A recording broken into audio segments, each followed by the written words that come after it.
Muchas gracias por estar aquí en esta nueva edición de estos debates que está promoviendo Forma, partiendo de la publicación Democratización, que en esta ocasión toca un tema muy especial, el tema de la mujer. Pensaba yo viendo esta edición que recientemente tuvimos otro foro, en ese caso hablando del tema de la sociedad civil organizada, de las ONG, y decía que ese momento era un momento también de noticia porque una de las personas que participó en aquella edición que yo pude entrevistar fue Javier Tarazona de Fundaredes, que por cierto hoy siguen las protestas exigiendo su liberación. Y en ese momento, como recuerdo, se estaba hablando de la sociedad civil y se convirtió entonces en una edición que era bastante noticiosa, una edición que estaba conectada con lo que estaba ocurriendo en el país. Y ahora se da también una edición que está totalmente vinculada con la actualidad, no solamente de Venezuela, que también es un tema que es muy, digamos, que nos toca de manera muy directa, sino también ya un tema global, que es el tema de la mujer. ¿Por qué? Bueno, por lo que está ocurriendo en este momento en Afganistán, que tiene como centro de la discusión el respeto y la defensa de los derechos de la mujer y lo que representa el regreso del talibán en Afganistán, por supuesto en temas de derechos humanos, pero muy especialmente la discusión se da en el tema de la mujer. En el caso de la edición de democratización, se aborda el tema de la mujer para rendir homenaje a la memoria de Gloria Capriles. Y quiero leer parte de la introducción de esta edición de la revista que está en la página web de Forma, que ustedes pueden revisar, pueden leer, recomiendo que así lo hagan, sobre Gloria Capriles. Dice así, la introducción: Gloria Lizárraga de Capriles, quien partió de este mundo, recordamos, el 31 de marzo del 2021, muy reciente. Como se le conocía, Gloria Capriles fue la primera alcaldesa del municipio Baruta. Resultó electa en los primeros comicios regionales del país en 1989. Su carrera política comenzó cuando apenas era una adolescente. A los 14 años comenzó a militar en Copey y fue pionera en el desarrollo de las políticas sociales y económicas locales. Una social cristiana que sirvió al desarrollo de la democracia y de la descentralización. Quienes la conocieron en el ejercicio del poder recuerdan su rectitud, su agudeza, su firmeza y su buen humor. Bueno, esta mujer, su trabajo político, pero también su legado como individuo, como ser humano, pues bueno, marcan la visión de democratización que, repito, recomiendo que lean, está en la página web de Forma. Y para abordar el tema de la mujer, como decimos, nos inspiramos en Gloria Capriles, pero vamos más allá y revisamos lo que significa la lucha, por ejemplo, por el voto de la mujer, su participación directa en los partidos políticos, también su protagonismo, pero no, que es así en el mundo académico, político, pero que no es reconocido o que al menos no es valorado de la misma manera. También hay un texto muy interesante sobre ese tema. Y bueno, de eso vamos a hablar entonces el día de hoy. ¿Quiénes nos acompañan? Nos acompañan, voy a presentarlos, Luis Fernando Castillo Herrera, profesor de Geografía e Historia, egresado de la Universidad Pedagógica Experimental Libertador; Paola Bautista de Alemán, política e intelectual venezolana, se graduó de periodista en la Universidad Católica Andrés Bello, seguidamente cursó estudios de maestría en ciencia política en la Universidad Simón Bolívar y en 2019 obtuvo el título de doctor Terum Politicarum en la Universidad de Rostock.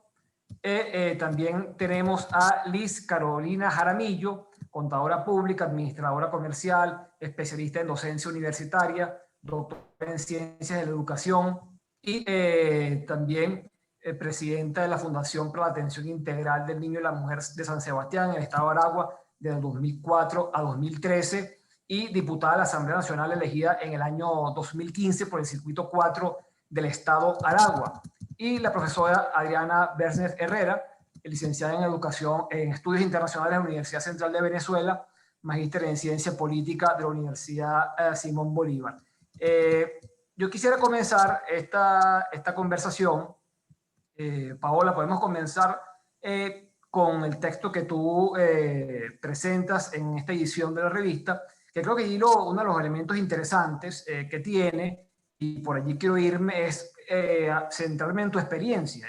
Y también pienso que, y lo vinculo con la figura de Gloria Capriles, que es una persona que incursiona en política, pero que además tiene una responsabilidad como madre en su familia. Es decir, bueno, que a veces eso es algo que pesa mucho, creo yo, cuando pensamos en la mujer que interviene en política. Me pareciera que el hombre no tuviera esa responsabilidad o ese peso, que más bien puede descansar todo aquello sobre la mujer. Pero bueno, el caso de la mujer es distinto, se le exige quizá también entonces que responda en todos los terrenos, y tú hablas allí también de los obstáculos que se enfrentan y de las políticas, de las iniciativas que deberían tomarse para de alguna manera facilitar que la mujer pueda también tener un rol protagónico en la actividad pública, en la actividad política. Entonces quisiera que, bueno, partiendo de lo que tú señalas ahí, de tu propia experiencia, comenzar este intercambio.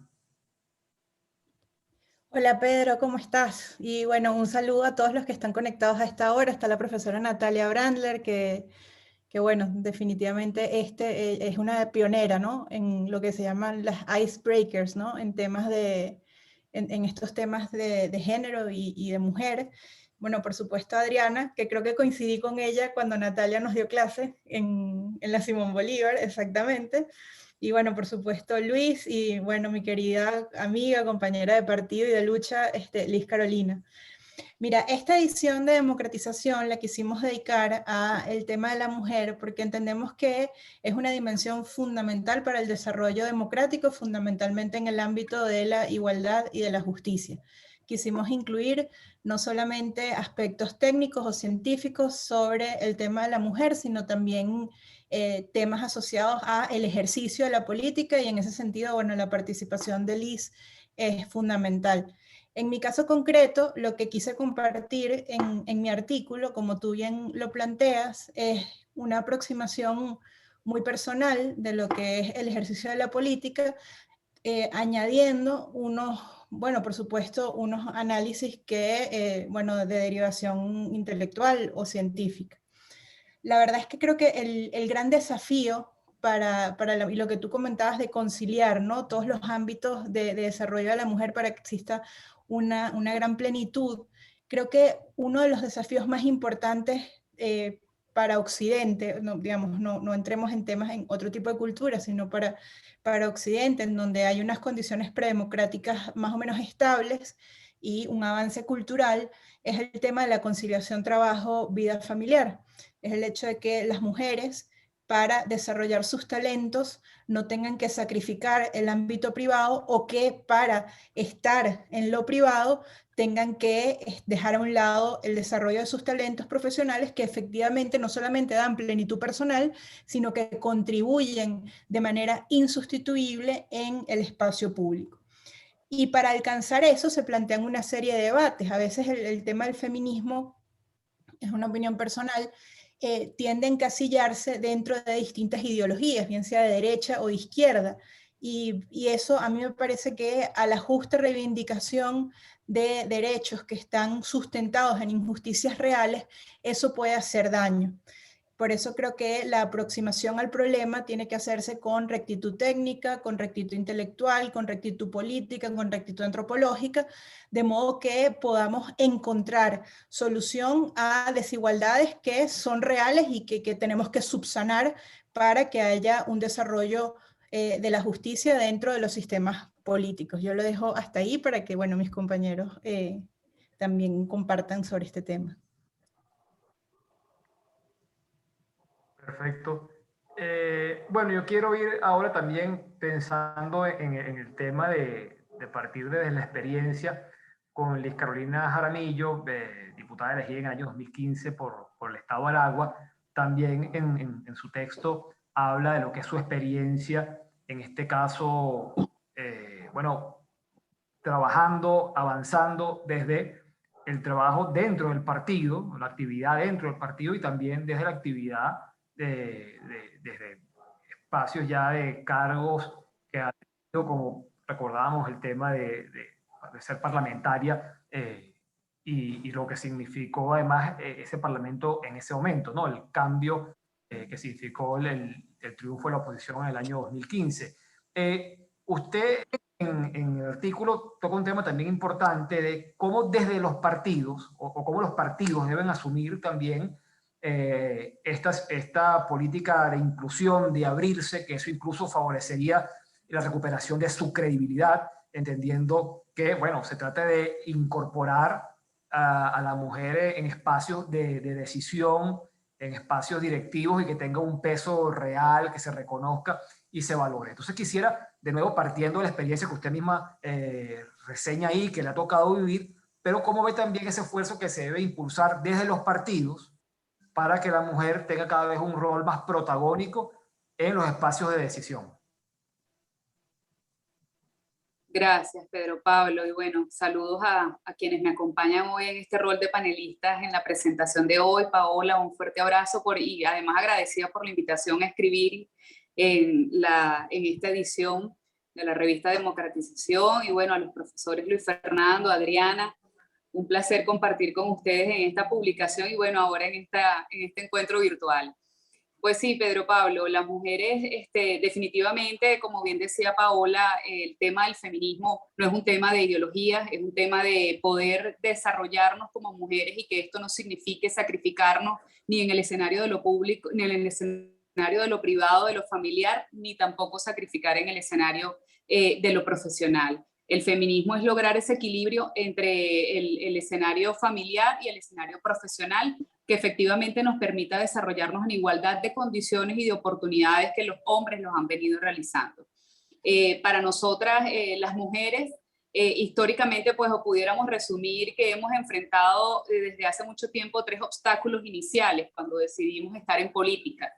Y el primer obstáculo que pudiera mencionar es ese de atreverse, de tomar la decisión, de estar en este espacio, de tomar la palabra, de estar en el escenario de lo público. Y ahí, en mi experiencia particular, que es lo que plasmé en el artículo que está publicado en la revista, es efectivamente eso, la experiencia es de atreverse. Siempre en mi caso particular, como les decía, he estado en un equipo de articulación, de organización, pero nunca siendo la figura que tomara la palabra o que protagonizara el escenario.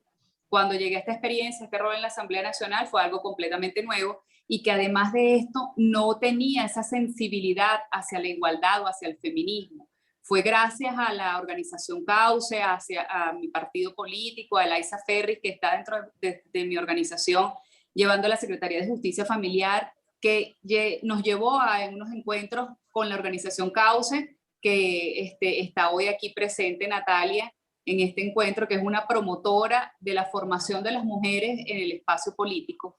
Llevamos un encuentro con la ex senadora Evangelina García Prince, que fue algo de verdad bastante nutritivo y que nos logró, en lo particular, pues logró en mí esa sensibilidad y esa pérdida de complejos en el escenario de lo político, porque muchas veces las mujeres llegamos allí y nos cuesta, a pesar de que estamos en el escenario, que nos hemos atrevido, pero muchas veces también nos cuesta en un escenario que está tan masculinizado, lograr ir ascendiendo y tomando la palabra. El segundo obstáculo es el de los estereotipos. Llegar a vencer estos estereotipos para permanecer en el escenario de lo público también es otro de los obstáculos que tenemos que superar. Estereotipos cuando nos señalan o muchas veces dicen estas mujeres en la política están descuidando la familia, estas mujeres que se las pasan politiqueando, quién sabe con quién dejaron los niños, o muchas veces, bueno, ven en los espacios o el escenario familiar o terminan divorciadas o con familias destruidas, porque definitivamente cuesta mucho equilibrar el escenario familiar con el profesional. Hay que construir equipos de apoyo en lo privado, con los amigos, con la familia, los cercanos que logren darnos o lleven efectivamente ese rol de apoyo. Y el tercer obstáculo es el de permanencia. Cómo lograr que las mujeres políticas de verdad se mantengan en el escenario de lo público, que se sientan cómodas, que se sientan consideradas y que se sientan en un espacio que les da y que les llena profesionalmente. Y como me invitabas a reflexionar, Pedro Pablo, desde los partidos políticos es una misión que debemos llevar a cabo. O sea, los partidos políticos son organizaciones de la sociedad que buscan hacerse del poder y que desde un modelo que idealizan llegar a gobernar espacios espacios de poder, en lo local, en lo regional, en lo nacional, en los poderes legislativo, judicial, ejecutivo, en distintos espacios. Y desde esas propuestas, los partidos políticos, además de poner a mujeres en espacios de decisión, deben hablar de políticas o propuestas que incluyen a las mujeres en estos posibles escenarios donde nosotras o donde estos partidos políticos se encuentren participando. No es nada más colocar a mujeres en espacios de toma de decisión, sino también que las figuras que estén participando o que ejerzan liderazgo, obligarlas o sensibilizarlas a que hablen de la necesidad de trabajar igualitariamente el tema de la mujer hacia las políticas públicas. Porque se supone que esos liderazgos que están dentro de un partido político van a ser quienes dirijan espacios de poder dentro de la estructura del Estado, en este caso de Venezuela. Entonces, bueno, si estas personas o estos liderazgos están sensibilizados hacia la necesidad de lograr una sociedad justa, igualitaria, pacífica, con la participación de las mujeres, entonces estamos hablando de que son organizaciones políticas en las que vale la pena confiar. Y decía eso en mi escrito, que definitivamente pues las organizaciones políticas están pasando por difíciles crisis de credibilidad y es una estrategia realmente creativa colocar a mujeres en estos espacios y formarlas para que tomen la palabra. Dentro de las organizaciones políticas o en el caso de mi organización Primero Justicia, hay mujeres en los espacios de toma de decisión, pero también hay políticas para que las mujeres se formen, para que sean los mejores liderazgos al servicio del país en las conquistas de nuestra pronta democracia. Y bueno, hasta allí quisiera dejar mi intervención. Seguro, muchas gracias. En esa misma línea está el artículo de la profesora Adriana. Creo que allí uno de los elementos interesantes es que uno se ve que, bueno, Venezuela no aparece muy bien en esas evaluaciones, en esas estadísticas, ¿no?, que presenta, pero bueno, también tampoco aparecen muy bien países que, como ahí se señalan, bueno, uno tiene Estados Unidos, por ejemplo, países de la Unión Europea, es decir, que hay un tema que no solamente, digamos, de países subdesarrollados, el tercer mundo, como se quiere decir, sino que incluso en países de primer mundo, bueno, todavía hay un tema, una pelea importante por ese reconocimiento, por esa igualdad. Y yo quisiera, centrándonos en el tema de Venezuela, bueno, si las mujeres siempre se dice, bueno, están cada vez más presentes en las universidades, en los centros digamos, de investigación, bueno, ¿qué pasa entonces? ¿Por qué no tienen la misma visibilidad o proyección que pueden tener sus colegas hombres, ¿no? Cuando se hace ese análisis sobre las causas de esto, bueno, ¿por qué? ¿Por qué ocurre esa situación? Gracias, Pedro Pablo, por tu pregunta y agradecida por este espacio y por la invitación a escribir este artículo y a estar presente en este foro. Sí, como tú bien mencionabas, el tema de la exclusión no es nada más, no viene dada nada más en el ámbito político. Como yo mencioné en mi artículo, esa exclusión se da tanto en el ámbito político como en el académico, que es el que más conozco porque me he desarrollado en ese ámbito, pero también se extiende a otros ámbitos, al ámbito privado, por ejemplo. Cuando uno va y ve cuántas presidentas de empresas hay alrededor del mundo o cuántas mujeres están en niveles de dirección dentro de la empresa privada, son muy pocas. Si bien se ha dado progresivamente pasos para que las mujeres podamos tener mucha más presencia tanto en el ámbito de la empresa privada como en la política y en el ámbito de la administración pública, bueno, yo ofrezco los datos ahí en mi artículo. Todavía hay una clara disparidad entre el hombre y la mujer.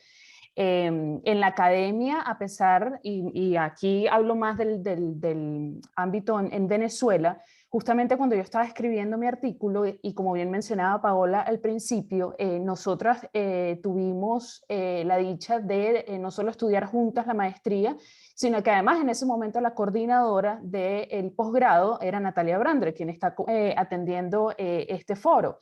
Tener una coordinadora de posgrado, tener a una profesora dentro de la maestría o dentro del doctorado o incluso en el pregrado, uno cree que teniendo una mujer como profesora es algo recurrente en Venezuela, pero resulta ser que cuando yo estaba escribiendo el artículo y me puse a pensar de cuántas mujeres profesoras yo tuve en mi maestría, o sea, fueron 2 años y medio de maestría en el cual yo tomé 4 clases por semestre o trimestre, porque era en la Simón Bolívar, y yo nada más tuve 2 profesoras.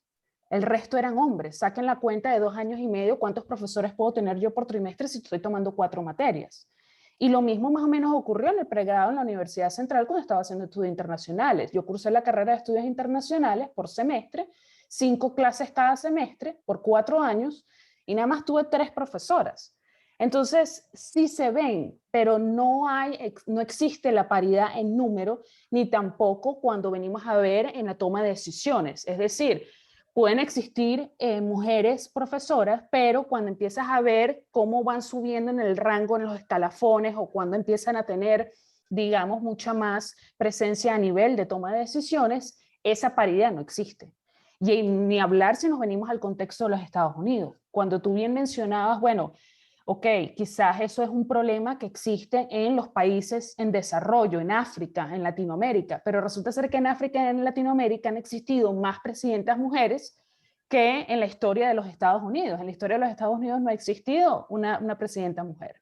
Entonces, no solo por el hecho de ser una economía avanzada implica que también se están generando espacios para las mujeres. Aquí en los Estados Unidos, las mujeres, aún a pesar, algo que yo mencioné también en el artículo, a pesar de tener nivel de doctorado, ganan menor que el hombre. Eso quizás no es lo mismo de lo que ocurre en países nórdicos de Europa, en donde hay mucha literatura, por ejemplo, sobre paridad de género o equidad en los parlamentos, en la toma de decisiones en los parlamentos en estos países nórdicos de Europa. Ahí se ha avanzado mucho más que incluso aquí en los Estados Unidos. Tú preguntabas, bueno, ¿cuál es la causa? Y la causa real o concreta es difícil de definir, pero pasa un poco por lo que justamente Liz también estaba mencionando en el ámbito político y tiene que ver por una autocensura de la mujer y también por el estereotipo, es decir, es algo interno pero al mismo tiempo es externo, ¿no? Pensar de que, bueno, no voy a poder o que quizás van a existir impedimentos. También el hecho de pensar de que, bueno, si quiero tener familia, entonces quizás a tener una profesión no voy a poderlo balancear. Pero por el otro lado también, si incluso no existe esa autocensura, puede existir la censura externa, en donde existen los estereotipos, en donde, bueno, si eres mujer y quieres hacer política, más quizás, digamos, no vas a tener la misma presencia que puede tener un hombre. O como ocurre en la academia, el tema de los estereotipos contra las mujeres profesoras, de creer que la mujer profesora va a ser mucho más maternal, que va a ser mucho más cooperativa, etcétera, etcétera, mientras que el hombre profesor pues va a ser, tú sabes, más, con mayor autoridad y es en realidad el que tiene el poder de ser profesor porque a fin de cuentas es hombre. Entonces, la causa real, la causa concreta del por qué esta disparidad va a variar. Y creo que tiene que ver, como mencioné anteriormente, 2 cosas, ¿no? 2 factores. El hecho propio de la mujer, pero también los estereotipos que existen en contra del género de la mujer. De acuerdo. Muchas gracias. Profesor Castillo, usted en el artículo toca un tema interesante que es el recorrido, ¿no? Histórico, porque sí, estamos hablando hoy y cada vez se exige más y creo que hay más conciencia sobre el tema de que la mujer tiene que tener un papel importante en la actividad pública, política, incluso ahora se ha ido avanzando también, que es un tema que podemos abordar luego, con el tema de las cuotas en el caso de las candidaturas, ¿no? Para, en este caso, gobiernos regionales, pero también fue así en el Parlamento, etcétera. Pero bueno, ha habido una lucha que no precede todos estos esfuerzos que estamos dando, ¿no? Creo que es interesante recordar de dónde se viene todo el esfuerzo que se ha llevado adelante para poder ir avanzando al margen de que aún, digamos, no se haya llegado a los objetivos ideales, pero bueno, que sí hay todo un trabajo que se ha venido haciendo, sobre todo si tomamos en cuenta que, bueno, en la misma edición va en homenaje a una persona que con su ejemplo, bueno, ya también marcó un camino importante, que es Gloria Capriles, ¿no? Sí, gracias, Pedro Pablo. Y bueno, y gracias también al Instituto Forma por la invitación para esta nueva edición de la revista Democratización. Y fíjate, bueno, yo había seleccioné el periodo 1935-1945, precisamente porque esos 10 años dentro de la historia, ese capítulo de la historia venezolana, en esos 10 años podemos decir que están los ingredientes de lo que en algún momento nosotros conocimos como democracia. Es decir, a partir de 1935, primero, estamos saliendo de una dictadura, 27 años de un hombre en el poder, que en este caso fue Juan Vicente Gómez, que a veces lo vemos como una figura muy lejana, ¿no? Vemos a Gómez como un personaje bastante pintoresco, muy particular, pero siento que por momentos pareciera que se nos olvidara que son 27 años de silencio. Manuel Caballero, que es un excelente historiador venezolano, que lamentablemente ya murió, nos habla de la liberación del miedo a partir de 1935. Y esa liberación del miedo está reflejada precisamente en varias cosas. Lo primero es que la sociedad civil se lanza a las calles, porque luego de la muerte de Gómez, primero una manifestación digamos, de molestia hacia lo que significó el gomecismo, pero también la gente sale a las calles para exigir sus derechos. Se agrupan en sociedades y no solamente va a haber acción de partidos políticos, sino también cómo las mujeres se van a asociar, van a surgir a partir de 1935 una serie de agrupaciones femeninas que tienen como objetivo principal lograr insertar a la mujer dentro de ese escenario político y también luchar por una gran cantidad de derechos que no tenían en ese momento. No solamente aparecen, como te dije, los partidos políticos, sino que la mujer sale a la calle a exigir un montón de cosas que no poseía. Por ejemplo, en el 35, cuando muere Juan Vicente Gómez, Gómez muere el 17 de diciembre del 35, y ya el 30 de diciembre de 1935 un grupo de mujeres le está enviando una carta pública y en ese momento ya el presidente de la República, Eleazar López Contreras, exigiendo una serie de cosas como, por ejemplo, poder trabajar, que las mujeres puedan trabajar, que por un mismo trabajo tengan el mismo sueldo que tienen los hombres, que existan instituciones donde ellos puedan dejar a sus hijos para poder ir a trabajar. Es decir, hay una cantidad de situaciones que ocurren en ese periodo, en esos 10 años, que básicamente nos apuntan hacia la construcción, no solamente de la democracia en Venezuela, sino de la construcción de esto que llamamos sociedad civil. O sea, la participación activa de las mujeres en los partidos políticos, la participación activa de las mujeres en una gran cantidad de ONGs que vemos en la actualidad, en gran medida encontramos esa génesis en ese periodo, porque también quise trabajar ese periodo, 35-45, principalmente porque a veces creo que eso de la construcción de la democracia en Venezuela pareciera que ha sido o fue un trabajo exclusivamente de hombres. Y resulta que no, que la participación de las mujeres fue decisiva. Germán Carrera Damas anuncia que la sociedad civil se completa con la participación política de las mujeres. Es decir, la participación política de las mujeres no podríamos hablar de democracia. Y eso ocurre no solamente con que se hayan conseguido el derecho para el voto, sino también la participación que tienen dentro de los partidos políticos y también dentro de la formulación y el pensar el país. O sea, pensar el país no fue una cosa solo de hombres. Las mujeres también tuvieron un aporte significativo y muy grande, Pedro Pablo. Bueno, muchas gracias.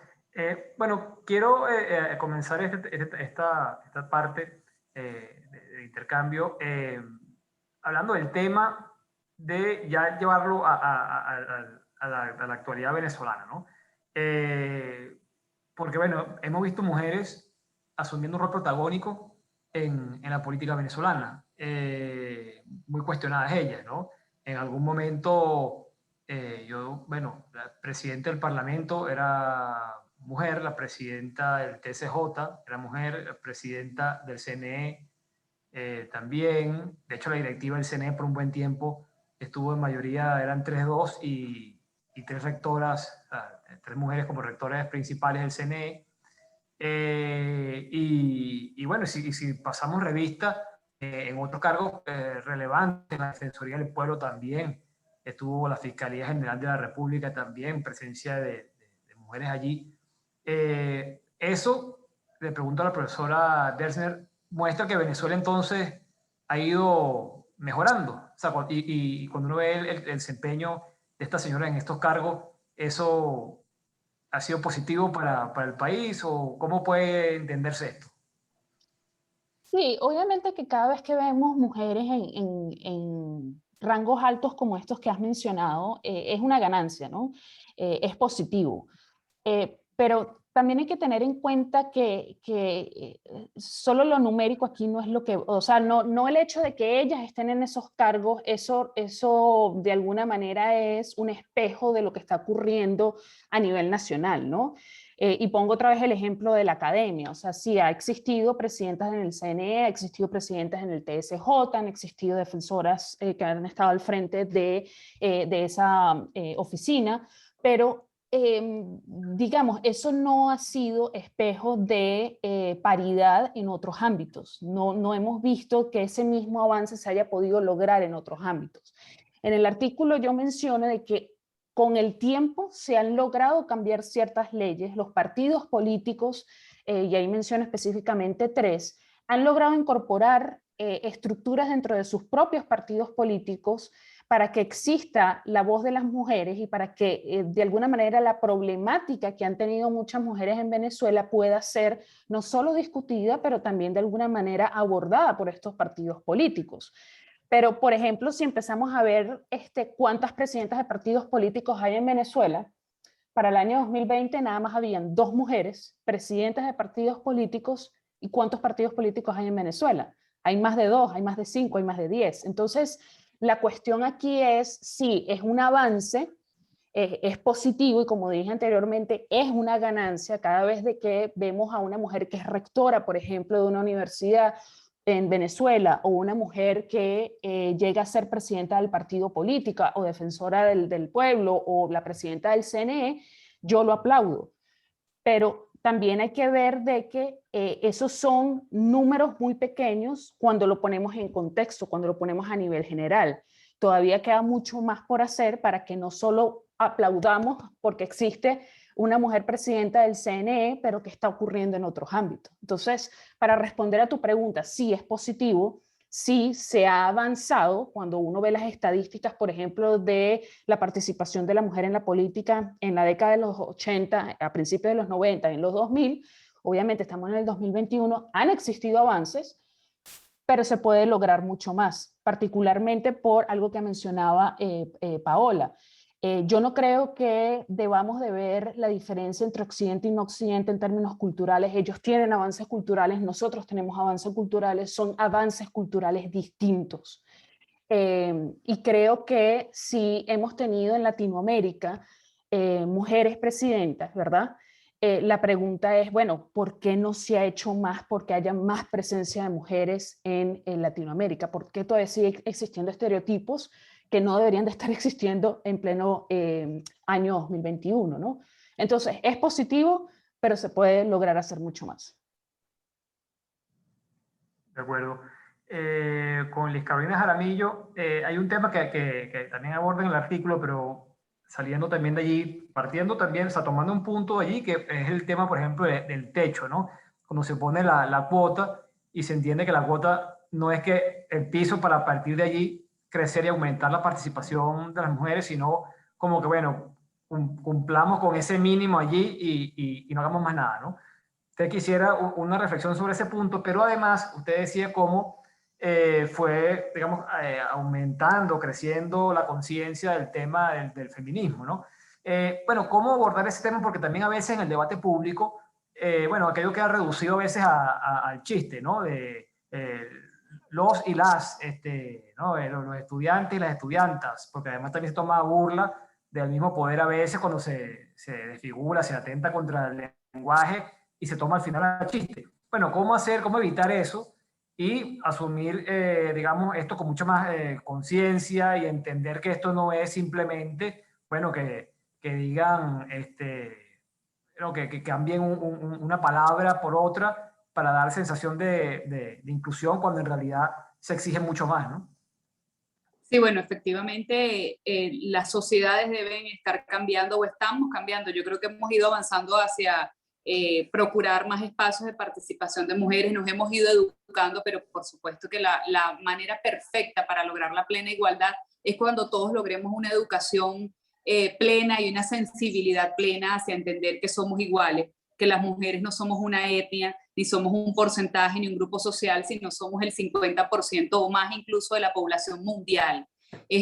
Cuando entendamos que nosotros estamos dirigiendo o sirviendo a un espacio de la sociedad, en un escenario de lo público, tenemos que considerar toda la población y no podemos estar categorizándolas por minorías, sino todo lo contrario, darles espacios para considerarse. Las leyes de cuotas o las leyes de paridad definitivamente son acciones afirmativas que van en procura de vencer esos obstáculos o esas limitantes. En Venezuela tenemos una deuda social con la ciudadanía venezolana en función de lograr esto. Lamentablemente, la legislación venezolana no lo contempla. El Consejo Nacional Electoral sabemos que está secuestrado como lo está nuestra democracia, y definitivamente ha habido poca voluntad política para avanzar en una legislación sobre el tema. Incluso la anterior ley electoral establecía un porcentaje de participación y el TSJ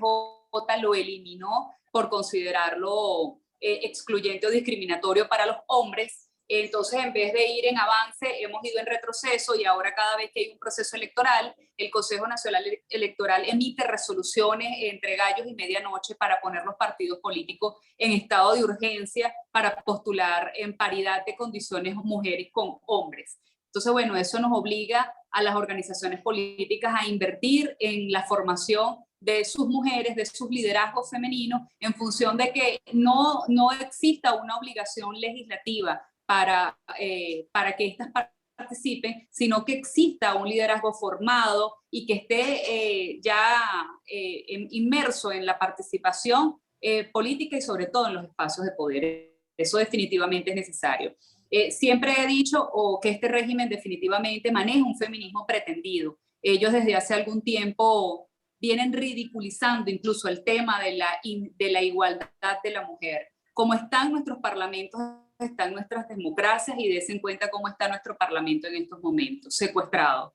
Si nosotros tuviéramos un parlamento incluso paritario, estuviéramos hablando de que hay mujeres hablando en el parlamento o legislando en función de las mujeres que están en estos momentos en sus casas o están en los espacios del sector privado, además. Definitivamente este régimen ha venido ridiculizando esto. Nosotros no necesitamos una ley que hable sobre el lenguaje género inclusivo. Nosotros necesitamos políticas públicas eficientes para que no nos maten a venezolanas cada 38 horas, como viene sucediendo el incremento de los femicidios en Venezuela. Nosotros no necesitamos una ley que hable de un lenguaje género inclusivo. Nosotros necesitamos políticas públicas que, como establece la Ley Orgánica sobre el Derecho de la Mujer a una Vida Libre de Violencia, existan las casas de abrigo donde las mujeres que están siendo violentadas en sus hogares tengan donde refugiarse de manera emergente con sus hijos, incluso para salvar sus vidas. Nosotros no necesitamos una ley que hable sobre el lenguaje género inclusivo. Nosotros necesitamos una economía que le permita a estas madres y mujeres poder llevar una política de planificación familiar eficiente que les permita alimentarse eficientemente. Eso es lo que nosotros necesitamos en este país. De acuerdo, muchas gracias. Paola, tú también, bueno, en tu artículo mencionas estas políticas que deberían adelantarse, ¿no?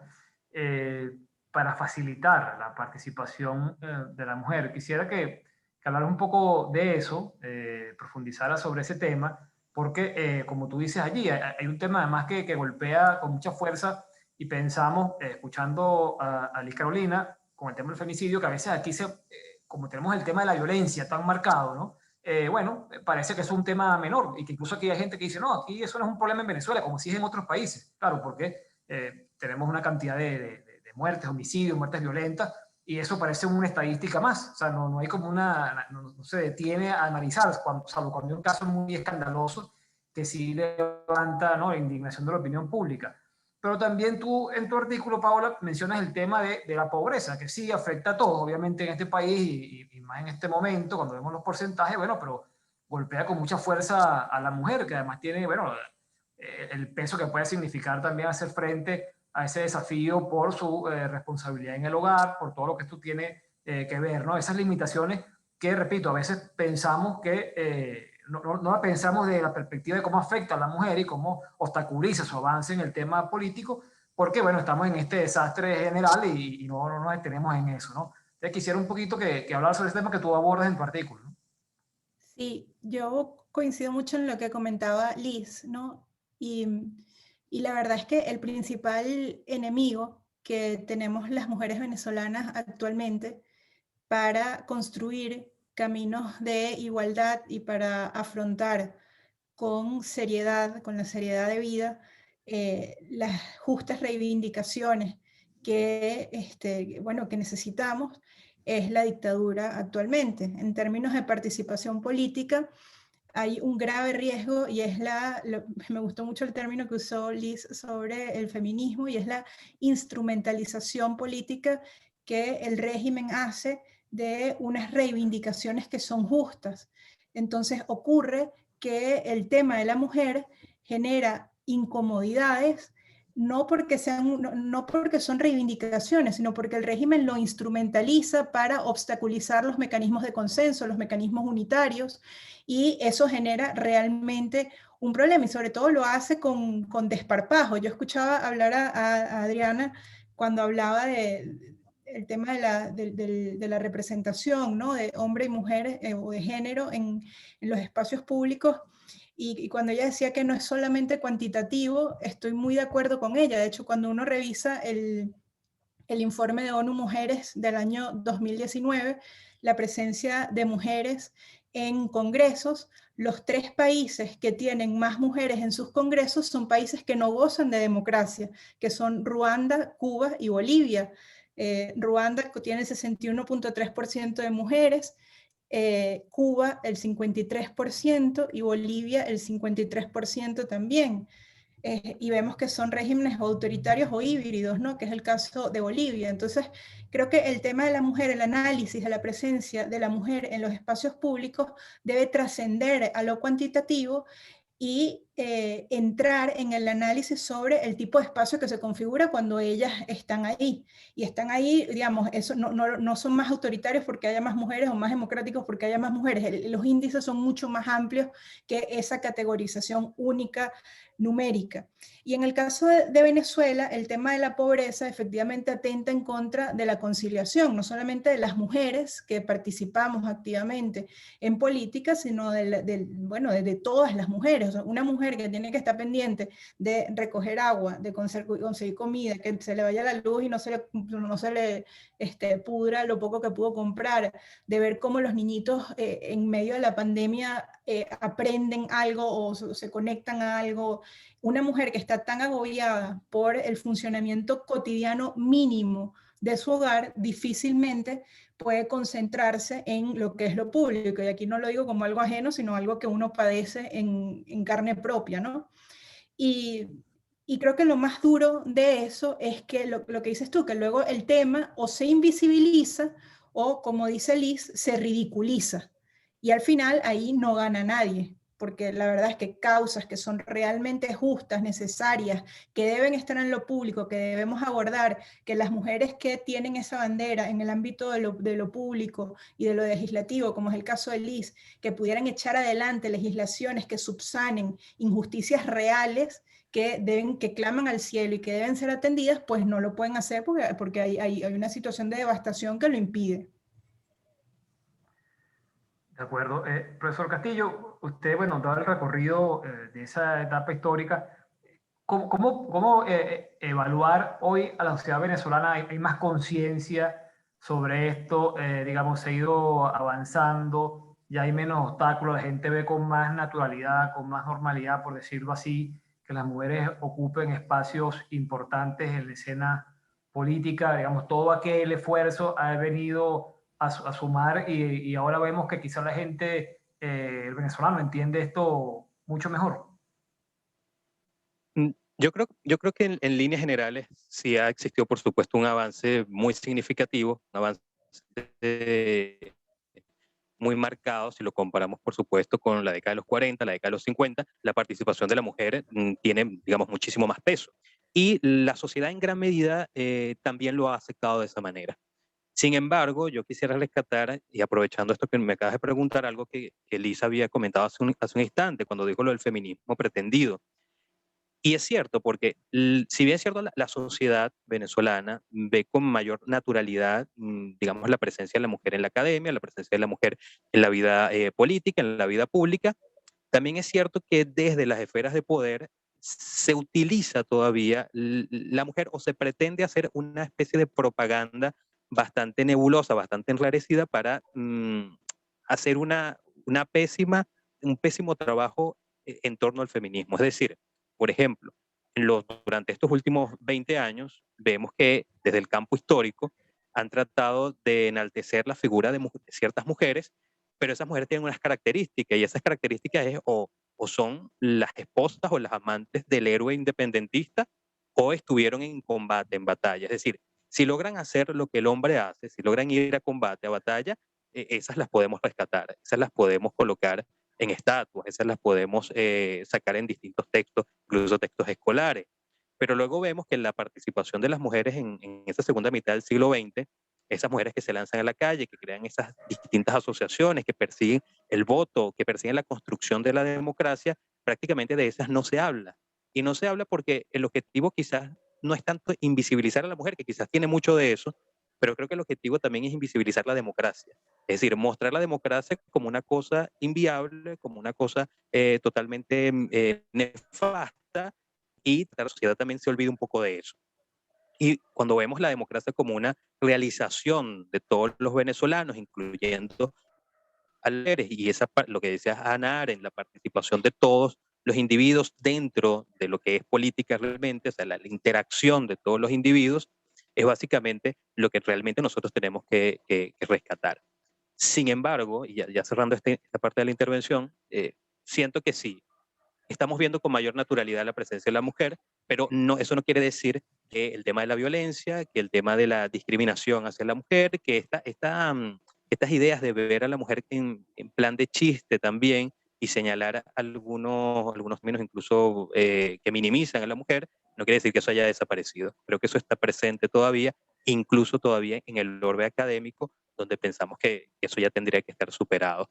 Incluso en la década de los 40, cuando está inmerso todo este asunto del debate, de la lucha política por la mujer, algunas mujeres incluso dentro del mundo académico veían con cierto recelo, con cierta distancia, eso que las mujeres estaban haciendo, esa persecución hacia, o esa búsqueda hacia el sufragio femenino. Creo que es por parte del contexto que vivieron en aquel momento y por el peso que había tenido esa política masculinizada, donde la figura del caudillo es la que se imponía, donde la figura del hombre político es la que asumía el control. Creo que eh, hay que revisarlo con cierto cuidado, porque todavía hay mucho que hacer, todavía hay mucho que rescatar y que resolver con respecto al tema de la mujer en el espacio público y también en el espacio privado, donde también hay que ponerle el ojo también a esa situación. De acuerdo, muchas gracias. Bueno, ya vamos a cerrar. Voy a hacer una pregunta para todos, para escuchar su opinión, su respuesta. Y es la siguiente. ¿Ustedes creen que una mujer va a llegar a ser presidente de Venezuela? ¿Qué dice la profesora Bersner?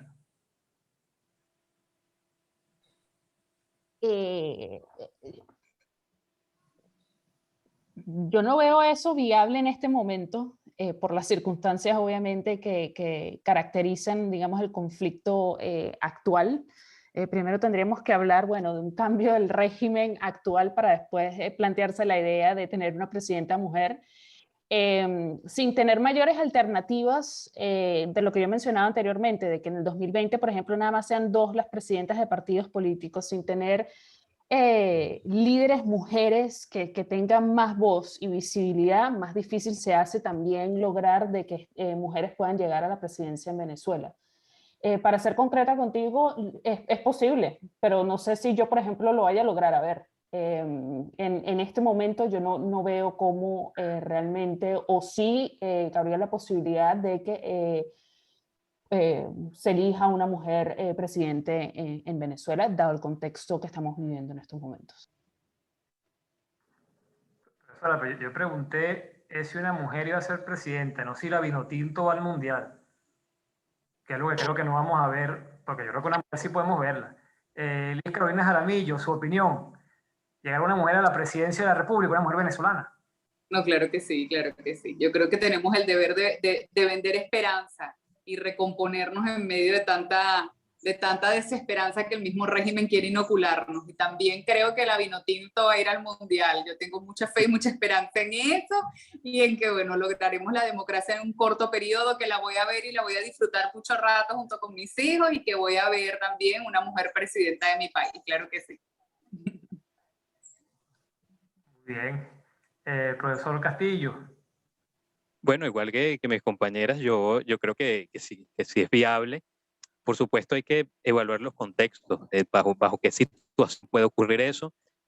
Comparto la idea de que primero tenemos que recuperar nuestra estructura democrática, y además de eso también tenemos que tomar en cuenta un aspecto importante que digamos que nos ve que apunta positivamente hacia la posibilidad de una mujer en la presidencia, y tiene que ver con la cantidad de figuras políticas líderes que han demostrado una valentía increíble en los distintos partidos políticos y en los distintos contextos de lucha por la reconstrucción de la democracia en Venezuela. Creo que es factible totalmente. De acuerdo. Paola, cerramos contigo. Sí, bueno, yo por supuesto que sí, creo que es posible. Yo estaba escuchando a Liz y a Adriana y a Luis cuando comentaban el tema de, o sea, la autocensura y los estereotipos, ¿no? Y me acordé de una anécdota que está en un podcast muy bueno, que es de Ursula von der Leyen, donde ella cuenta, y está también Lagarde, ellas dos hablan. Es un podcast súper bonito, muy, muy bueno, que son dos mujeres de Estado, ¿no? O sea, no son cualquier cosa, ¿no? Y ella contaba que cuando Angela Merkel llega a la Cancillería, la llama para ser ministra de familia. Y ella en ese momento era mamá de 7 adolescentes, ya sus hijos son unos hombres y unas mujeres, pero en ese momento las edades eran entre 10 y 18 años, o sea, tenía la casa en pleno momento de crianza muy, muy exigente. Y ella, pero claro, ella dice, yo no le podía decir que no a la canciller, imagínate, ¿cómo decirle que no a Angela Merkel? Pero ella con mucha humildad fue y le dijo, mira, yo lamentablemente no puedo aceptar porque, bueno, tengo una carga familiar que es muy fuerte. Y Angela Merkel le dijo, mira, tú tienes que aceptar el cargo porque las mujeres en Alemania tienen que ver que hay una mujer con 7 hijos que es absolutamente capaz de llevar labores de Estado y que puede ser absolutamente exitosa, y que nosotros la apoyamos para que eso sea así. Entonces, digamos, de esa anécdota, bueno, y ella cuenta, por ejemplo, que ella estaba en un programa de televisión cuando aceptó el cargo y le dijeron, mire, ¿cómo va a ser usted para ser buena ministra y no ser mala madre? Se lo preguntaron, o sea, una cosa muy, muy dura. Entonces, yo de esa conversación entre estas dos mujeres de Estado, Angela Merkel y Ursula von der Leyen, rescato 2 cosas, ¿no? Primero, la solidaridad entre mujeres, que es muy importante. O sea, para que una mujer llegue a la presidencia de la República debe haber muchísima comprensión, muchísimo apoyo, muchísima generosidad, muchísimo acompañamiento, desterrar la envidia, por ejemplo, desterrar los reconcomios, los resentimientos, y siempre echar para adelante, o sea, entre las mismas mujeres. Yo creo que eso, una de las cosas que yo he visto en mi partido es que en el ejercicio de la política, es que esos son unos verdaderos obstáculos existenciales en el ejercicio de la política para la mujer. Construir estructuras de solidaridad viables entre mujeres y por supuesto entre mujeres de Estado. Que tus principales aliados en la gestión de gobierno sean mujeres como tú, que digamos, que sufren lo mismo, que padecen lo mismo, que tienen las mismas aspiraciones y que quieren echar para adelante juntas y que pueden humanizar los espacios en donde allí están. Eso es lo primero, que haya muchísima solidaridad. Y luego la audacia para visibilizar lo que son los referentes, que es un caso, y por eso la revista, y con esto ya cierro, quisimos dedicárselo a Gloria Capriles. Gloria fue una tremenda política, una política extraordinaria. Yo la vi más o menos un mes antes de que muriera y ni siquiera sabía que ella estaba enferma, padecía una enfermedad que era un tratamiento muy fuerte, y ella siempre estaba sonriendo, siempre que nos veíamos hablábamos de política, pero con sentido de esperanza, con sentido sobrenatural, siempre muy crítica, ella vio nacer la democracia y lamentablemente también la vio caer. Yo me imagino que, bueno, en sus últimos días llevó ese peso, pero estoy segura que en donde ella está ahora era una mujer muy creyente y estoy absolutamente segura que ella está en el cielo, pues vio la libertad, vio la democracia y como el cielo no hay tiempo, ella lo vio todo antes que nosotros y nos acompaña y es un gran referente para las mujeres que queremos dedicarnos a la política y por eso este ejemplar está dedicado a ella. Bueno, muchas gracias Paola, muchas gracias a todos a quienes participaron el día de hoy en este foro, la profesora Dessner y Carolina Jaramillo, Luis Fernando Castillo, por supuesto Paola Bautista de Alemán, gracias por haber estado allí, a todos ustedes también. Pedro Sí. Pablo, no sé si me dejas 5 segunditos porque hay alguien que preguntó por el chat el tema de las mujeres en Afganistán y simplemente quiero hacer un breve comentario claro, con respecto a eso. Y es que, bueno, más allá de todo el contexto desolador que está ocurriendo actualmente en Afganistán, más allá de las políticas que uno puede criticar de Estados Unidos hacia Afganistán y de otros países en Afganistán, algo que realmente es desolador es lo que implica la vuelta de los talibanes a el gobierno en Afganistán. No quiero mucho entrar en detalle con el tema histórico ni el contexto político, pero digamos, ya se sabe que con un gobierno talibán en Afganistán hubo mucho retroceso en cuanto a los derechos a las mujeres, especialmente en el tema educativo, especialmente en el tema profesional. Los talibanes, quienes interpretan la Sharia, que es la ley islámica, para ese momento, y estoy hablando de la década de los 90, cuando tomaron el poder, hubo una serie de retrocesos que impedían, por ejemplo, a las mujeres en Afganistán ir al colegio, educarse, trabajar, tener una vida profesional y al mismo tiempo tener una vida familiar, poderse vestir como quisieran. Luego viene la guerra en Afganistán a comienzos de los 2000, luego de los hechos de septiembre del 2001, y se abre la posibilidad de que las mujeres puedan educarse, de que puedan trabajar y que el trabajo no esté simplemente ceñido a el hogar. Una de las cuestiones más desoladoras que se va a poder ver a partir de ahora es precisamente ese retroceso otra vez, en que las mujeres, las niñas, van a tener que volver a enclaustrarse en los hogares, a no tener la oportunidad de trabajar, a no tener la oportunidad de educarse. Y eso quizás es una de las cuestiones más desoladoras que vamos a poder ver a partir de ahora en Afganistán. Yo mencioné anteriormente de que vivimos en culturas distintas, incluso en el mismo Occidente. No me gusta hablar de retrocesos ¿cómo se llama? En las culturas no occidentales porque son culturas diferentes, son culturas distintas. Pero el problema más allá de la cultura es una interpretación política, una interpretación religiosa que están haciendo los talibanes sobre el rol de la mujer, que lamentablemente, como dije anteriormente, como mencioné anteriormente, lo que va a traer es retrocesos para la mujer en Afganistán. De acuerdo, muchas gracias profesora por haber visto, se me ha pasado la pregunta que estaba allí, además que es un tema que habíamos señalado al principio del foro, ¿no? Que venía esta división sobre el tema de la mujer y resulta que en este momento es un punto de debate mundial, ¿no? Más allá de lo que significa el regreso del talibán por una cantidad de cosas, como decíamos, de derechos humanos, bueno, el fracaso de lo que fue de intervención en Afganistán, pero bueno, al final ha terminado siendo el tema de los derechos de la mujer, el tema fundamental, creo que convoca además la preocupación, la inquietud de todos, ¿no? De que se respete, por supuesto, y ya veíamos incluso algunas imágenes como ya han tenido las mujeres que ir, bueno, cubriéndose, las que tenían, no solamente salían los medios de comunicación, etcétera, ¿no? O sea, que obviamente un momento muy, muy complicado, bueno, que esté en pleno desarrollo lo que está ocurriendo allí, ya veremos qué puede pasar, ¿no? De nuevo, muchas gracias a todos los que han participado, a los que han estado siguiendo también este debate. Sugerirles, recomendarles nuevamente que sigan las redes de Forma, la página web de Forma, ahí está la edición, podrán ver todos los artículos allí de los que hemos conversado el día de hoy. Y bueno, para bien que sigan muy atentos a las actividades que esté convocando Forma en los meses por venir. Así que a todos ustedes, muchas gracias y bueno, un gran abrazo, hasta luego, hasta una próxima oportunidad.